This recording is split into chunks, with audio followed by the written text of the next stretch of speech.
understand Imam al-Mahdi, you don't need a PhD in mysticism. No. You don't need a PhD in spiritual lineage. No. You simply have common sense to understand that Nabi Isa alayhi salam is to come back. And when he comes back, he has two ummahs to deal with. That's why he taught the Quran, and that's why he taught the Torah and the Gospel, and he's given wisdom in between. So who's going to lead this ummah? Is it going to be Erdogan from Turkey? Or MBS from Saudi? Or the Captain Imran Khan? Who is going to lead this ummah? Who is going to unite this ummah? Who will do it? Common sense. No one can do it but Allah. Common sense. That's all you need, common sense. This ummah cannot be united with all its differences and its divisions and its Brelvi and Deobandi and Salafi and Wahhabi and Sufi and I'm learning some more and more every day. It cannot be united. Only Allah can unite it. And because Nabi Isa is to return, alayhi salam, this is why, even if the last day has come, Allah's Messenger said, Allah will lengthen the last day so that the imam can be raised. So the rationale for Imam al-Mahdi that Iqbal did not understand is that the ummah of Muhammad alayhi salatu wasalam has to be reunited, number one. It has to restore, its integrity has to be restored. And the integrity cannot be restored by nation states which are member states of the United Nations organization. All of them. Member states of the UNO obliged to submit to the Charter. And nobody studies the Charter of the UN. And the Charter of the UN says that Allah is not Al-Akbar. If anybody wants to challenge me, do it after the lecture. I'll be willing to accept the challenge. The Charter of the United Nations organization says Allah is not Al-Akbar. And all the Muslim countries are members of the UN, except Ahmad Sukarno, may Allah have mercy on his soul, who took Indonesia out of the UN, and everybody said he's a fool. And all of them are members of the IMF, all of them. And the IMF says Allah could make it halal, but we made it haram. Yes. And if Allah makes something halal and the IMF makes it haram, what sin is that? Shirk. And all the members, all the Muslim countries are all. And so we have to restore integrity to the Ummah of Muhammad alayhi salatu wasalam. And that integrity will be restored and that unity will be restored only through divine intervention. And that is the rationale for the Imam al-Mahdi. So that when Nabi Isa alayhi salam returns, he'll be returning to an ummah of Muhammad alayhi salatu wasalam, which has already restored the Khilafah state. My opinion is that that Khilafah state will have Mecca as its capital city. But the others will differ with me, and there's no need for a boxing match on that. No. This is my opinion. Now that we've established and explained the rationale for Imam al-Mahdi, that Allah has to intervene to prepare this ummah when Nabi Isa alayhi salam is returned, we can now return, why has he come down in a masjid? Why has he come down at the time when the salat is to take place? And why has he come down when our imam is about to lead the salat? The imam recognizes him, that this is the son of Maryam alayhi salam. And so history repeats itself.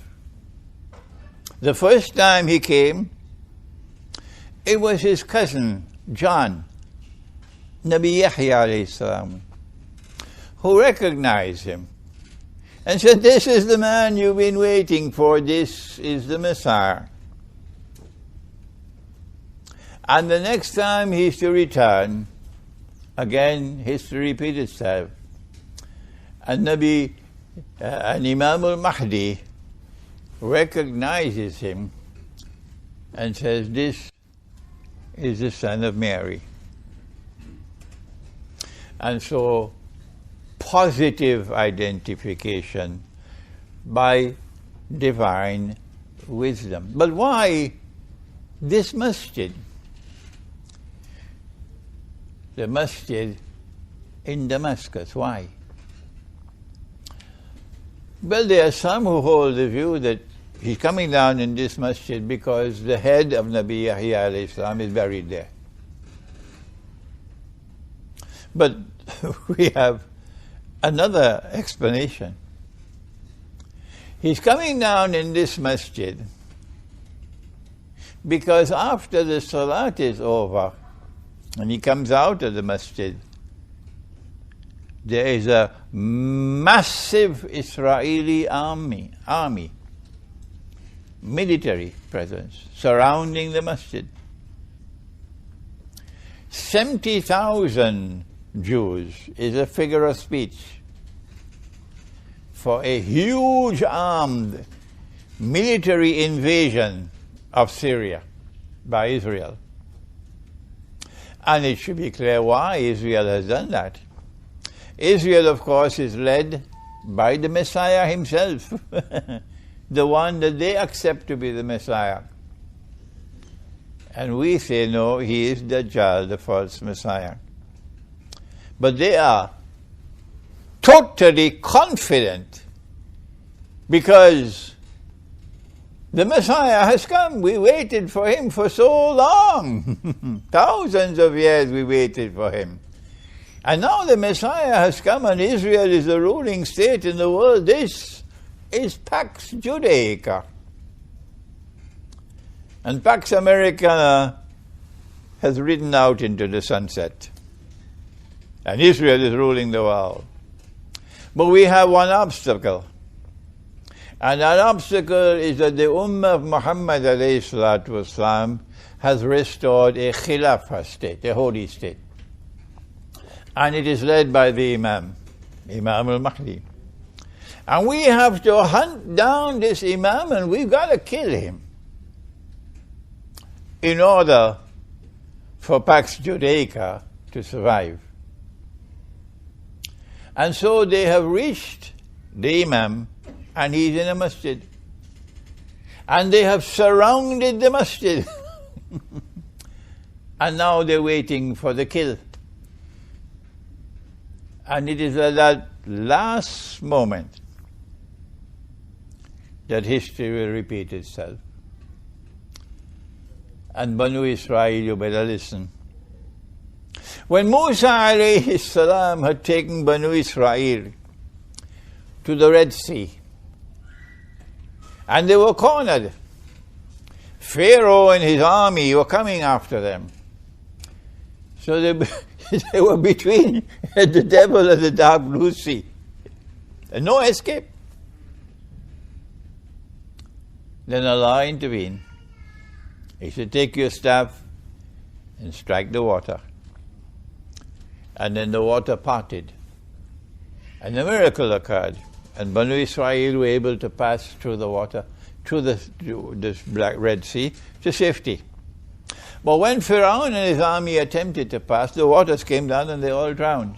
History now repeats itself.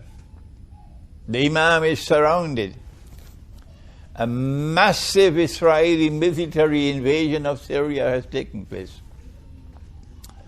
And they are confident that now they can kill the imam, and that will be the end of any resistance to Israeli rule.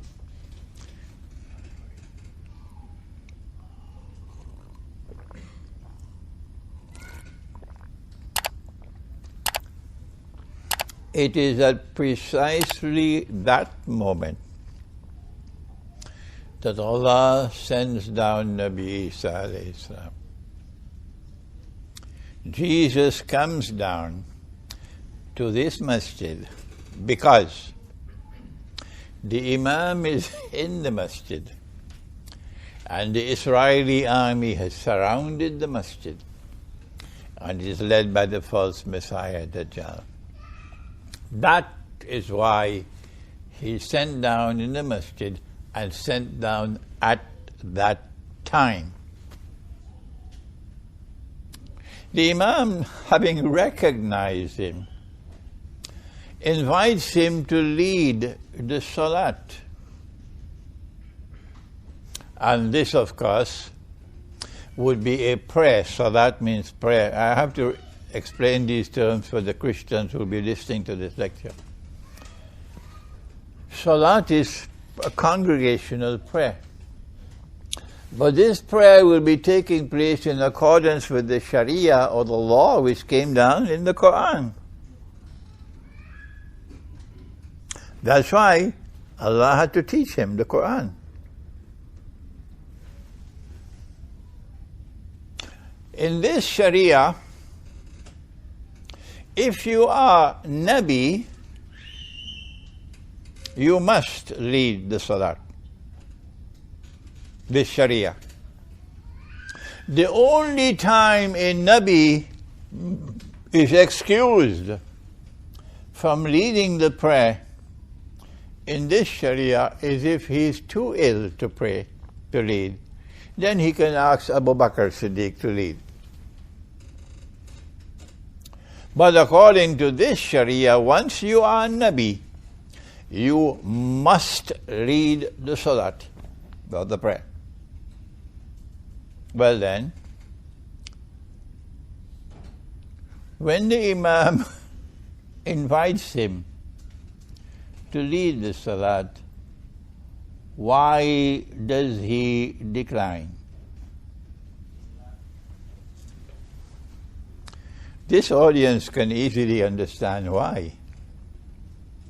But there's a brainwashed world of Islam out there, pathetically brainwashed, that have to be re-educated. The reason why he declined, he said, no, the people have appointed you as their Amir, you lead the Salat, or the prayer. Is because if he had accepted the invitation and he had led the Salat, he would have violated Allah's command to him that you're being sent to Banu Israel. Because as soon as he accepts the invitation and he leads the Salat, in accordance with this Sharia, he now becomes the Amir of this Ummah. And that would be a violation of Allah's commands to him. Because you're not sent to this Ummah. You are sent to this Ummah. Twice he said in the Quran, you are sent to that Ummah. This is the reason why he declined the invitation.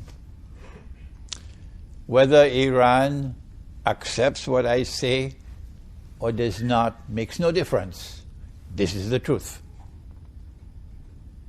Let me repeat that. Whether Iran accepts what I say or don't, it makes no difference. This is the truth. And the truth will prevail. And so he declines to lead the Salat. And in declining to lead the Salat, he's sending a message to the, excuse the language, to the brainwashed ummah of Muhammad alayhi salatu wasalam, that by virtue of not leading the salat, the implication is, I am not your Amir. He is your Amir, Imam al-Mahdi. You cannot get away from this implication and this conclusion, according to this Sharia. By virtue of declining to lead the salat, lead the prayer, Nabi Isa alayhi salam, Jesus, is sending a powerful message to the brainwashed ummah of Muhammad alayhi salatu wasalam, that I am not your Amir. I have not been sent to lead this ummah. This is your Amir, Imam al-Mahdi. I am sent to this ummah. But that's not all. By virtue of joining in the prayer, the salat, Jesus, the son of Mary, of Maryam, alayhi salam, by performing his prayer in accordance with the Sharia, which has come down in the Quran, is also sending a powerful message to his own ummah, which also has been brainwashed, but not as much as the ummah of Muhammad alayhi salatu wasalam. That by virtue of performing my prayer in accordance with the Sharia which came down in the Quran, I am confirming that the Quran is exactly what it says it is, the word of the one God. That message goes instantly to the entire Christian and Jewish worlds, that the Quran is indeed what it says it is. It is the word of the one God. And therefore, that Muhammad, Allah's blessing be upon him, is indeed what he said he was, a prophet of the one God, and the last prophet. How do we know? The last prophet? Does the Quran confirm? Yes. He's the last prophet? Yes. Ya Bani Israel, O Israelite people, Inni Rasulullahi ilaykum, I am the messenger of Allah sent to you. Musaddikan lima bayna yadayya min at-Tawrat, confirming what remains of the truth in the Torah.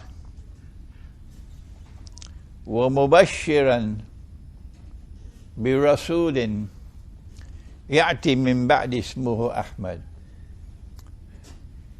He didn't say, and I have come to convey to you the good news of several prophets who will come after me. One of them is named Ahmad. He didn't say that. No. So the Ahmadiyya movement better go back and study the Quran. And I've come to give you the good news of a prophet. One prophet. Only one. Who will come after me. And whose name is Ahmad. We don't have the time to tell you why he used the name Ahmad instead of Muhammad. We've done that in several other lectures of ours. And so, by performing the salat in accordance with the Sharia of Muhammad, number one, the Quran is confirmed as the word of God, the one God. Number two, Muhammad alayhi salatu wasalam is confirmed as the prophet of the one God and the last prophet. Number three, that everything that the Quran has said about me is correct. And therefore, I was not crucified. Rather, Allah made it appear like that. When Nabi Isa alayhi salam returns and he performs the salat behind the imam, and all of these implications emerge from that, then those of his followers, the Jews and the Christians, who now accept that the Quran is indeed the word of the one God, and that Muhammad is alayhi salatu wasalam is indeed the prophet of the one God, and everything that the Quran has said about me is correct, and they now accept this as truth. These are his followers. But those who reject and defy him will be committing acts of kufr. And as I said in the last lecture, our Prophet said that when Nabi Isa alayhi salam returns, when Jesus returns, wherever his eyes can reach, his breath will reach. And if his breath reaches any kafir, he'll die. So those who choose not to accept the Quran and not to accept Muhammad alayhi salatu wasalam, better stay far from him when he comes back. After the salat is over, he says, open the gates. Meaning the masjid is barricaded because it's war. And there's a massive Israeli military invasion of Syria. And this is our imam and he is in the masjid. So the masjid is barricaded. But he says, open the gates. And as the gates are open, one man, only one solitary man, comes out of the masjid, only one. And the leader of that Israeli army, the Messiah, their Messiah, would see him. And as he sees him, he recognizes him. And he will have such terror in his heart that our Prophet said, alayhi salatu wasalam, he will melt like salt melts in water. And he'll pull off, fleeing